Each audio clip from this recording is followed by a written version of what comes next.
নমস্কার বন্ধুরা, আমি আগের একটি ভিডিওতে বেঙ্গল সাফারির একটা পার্ট আমি শেয়ার করেছিলাম। সেটা হচ্ছে আমাদের সাফারির এক্সপিরিয়েন্স ফরেস্টে। আর আজ আমি ওই বেঙ্গল সাফারির আরেকটা পার্ট আমি শেয়ার করছি। এটা হলো ওই বেঙ্গল সাফারির ভেতরে যে জুটা আছে, সেই জুয়ের কিছু অংশ আমি শেয়ার করছি। তো প্রথমেই দেখতে পেলেন, আমি দেখালাম, সবাই চিনে থাকবেন বানর। তো বাঁদরগুলো খুব লাফালাফি করছিল, ভালো লাগছিল দেখতে, দুষ্টুমি করছিল। তারপরে এই দেখালাম ফিশিং ক্যাট। তো ক্যাট আমরা ঘরে দেখি, কিন্তু ক্যাট কিন্তু অনেক ধরনের ক্যাটই আছে। তো যাই হোক, তারপরে এই যে মোনা মাঙ্কি, তারপরে ম্যান্ড্রিল বানর, মানে বাঁদরের মধ্যেও অনেক ধরনের ধরন আছে। হ্যাঁ, মুখের পোর্শনটা বেশ দেখলে বোঝা যায় আলাদা আলাদা।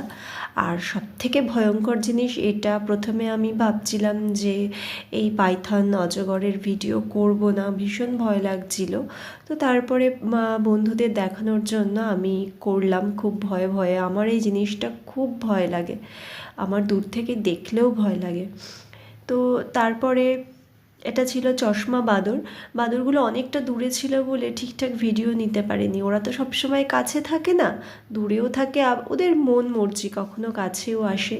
তো যাই হোক, এই যে পাখিগুলো দেখাচ্ছি, নামগুলো আমি দেখাচ্ছি, এক একটার এক এক রকম নাম। তো অনেক ধরনের পাখি ছিল। আর আমার ছোট ছেলে কুট্টুস, ও সবথেকে ভালো লেগেছে ওর এই জুয়ের মধ্যে ওর পাখিগুলো। কারণ ও পাখি খুব পছন্দ করে, পাখি দেখলে খুব আনন্দ পায়, ভয়ও পায় কাছ থেকে দেখলে, কিন্তু দূর থেকে দেখলে ও খুব আনন্দ পায়। তো এখানে অনেক ধরনের পাখি ছিল। আর এই যে খাঁচাটা, এই খাঁচাটার মধ্যে পার্টিকুলার সব ধরনের পাখি মিশিয়ে ছিল, টিয়া, কাকাতুয়া, দারুণ লাগছিল দেখতে।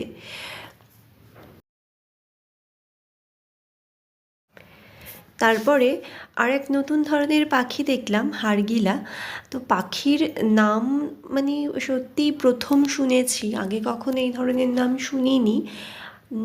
আর দেখতেও সুন্দর লাগছিল পাখিগুলো। আর এই যে আরেকটা পাখি, এই পাখিটার নামটাই হলো মদন টাক। মাথায় মাথায় একটু টাক মতো আছে। তো যাই হোক, দেখতেও ভালো লাগছিল। আর এই পাখিটা তো খুব ভালো লাগছিল, এই কালারিং পাখিগুলো।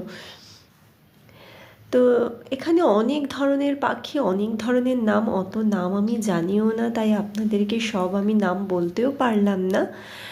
তারপরে এই খাঁচার ভেতরে ছিল পাখিটা, আমি ঠিকঠাক দেখতে পাইনি, খাঁচার জন্যই আটকে গেছিলো, ওই জন্যই ফটোটাও ভিডিওটা ভালো আসেনি। তারপরে যাই হোক, আমরা একটু পার্কে সময় কাটালাম। এই যে আমার দুই ছেলে পার্কে একটু খেলা করলো, এনজয় করলো। হ্যাঁ, সত্যিই বাড়ি থেকে অনেক দূরে থেকেও মাঝে মধ্যে এরকম রিফ্রেশমেন্টের প্রয়োজন বাচ্চাদের। তো আজ ভালোই সময় কাটলো, এবার ঘরে ফেরার পালা, আমরা জু থেকে বেরিয়ে যাব। আমার আজকের এই ভিডিওটা আপনাদের যদি ভালো লেগে থাকে, তাহলে চ্যানেলটিকে সাবস্ক্রাইব করে আমার পাশে থাকবেন। আর এতক্ষণ আমার সাথে থাকার জন্য আমার সকল বন্ধুদের অসংখ্য ধন্যবাদ। আর সকলকে একটাই কথা আমি আবারও বলতে চাই, শিলিগুড়িতে আসলে এটা সেবক যেতে পড়ে, সেবকের রাস্তায় একবার বেঙ্গল সাফারিতে ঘুরে যাবেন। আজ আসি, দেখা হবে পরের একটি ভিডিওতে।